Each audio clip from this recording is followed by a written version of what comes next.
Okay, let's see if we can graph one of these ones that have shifted. One way you could graph these is by doing a table of values. That's fine. Another way you can graph them is by looking at the parent function and trying to shift. So the parent function is all the places where y equals x. So we've already talked about that. I'm going to graph the parent function to start with. And I believe on your homework I asked you to graph the parent function every time as well.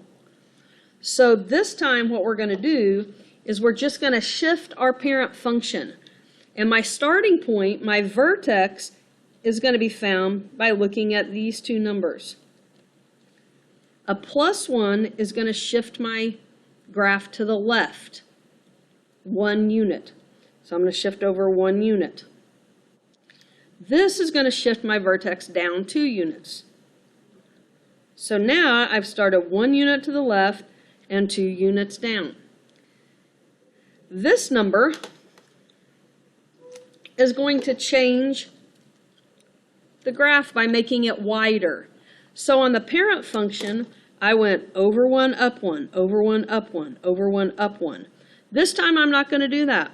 I'm going to go over a fourth. I'm sorry.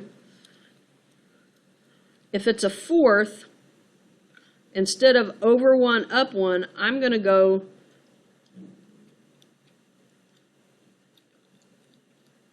a fourth of what I went before. So instead of over 1, up 1, I'm going to go over 1, up a fourth of a unit.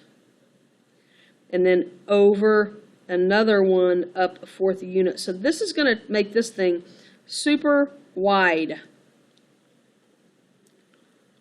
So over 1, up a fourth. Let's do another one of these. So if I was asked to describe it, I would say that this shifts left 1, shifts down 2, and is wider. Let's do this one. Y equals -2, absolute value, x plus 6 minus 10. So let's see if we can graph it. The parent function is going to look like this, 0, 0, and then 1, 1, 2, 2. So it kind of looks something like this. Goes through all the points where y and x are equal. But this one's going to be different. These two values are going to tell me where my vertex is not at 0, 0 anymore.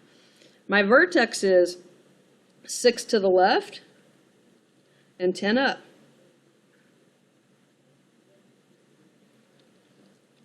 But now, instead of having a slope of 1, the slope is going to be 2. And because this is negative, it's actually going to be down 2 over 1. You see how this is thinner or more narrow than the parent function. So if I had to describe this, I would say that it is reflected over the x-axis. It is narrower. And it's 6 to the left and 10 down.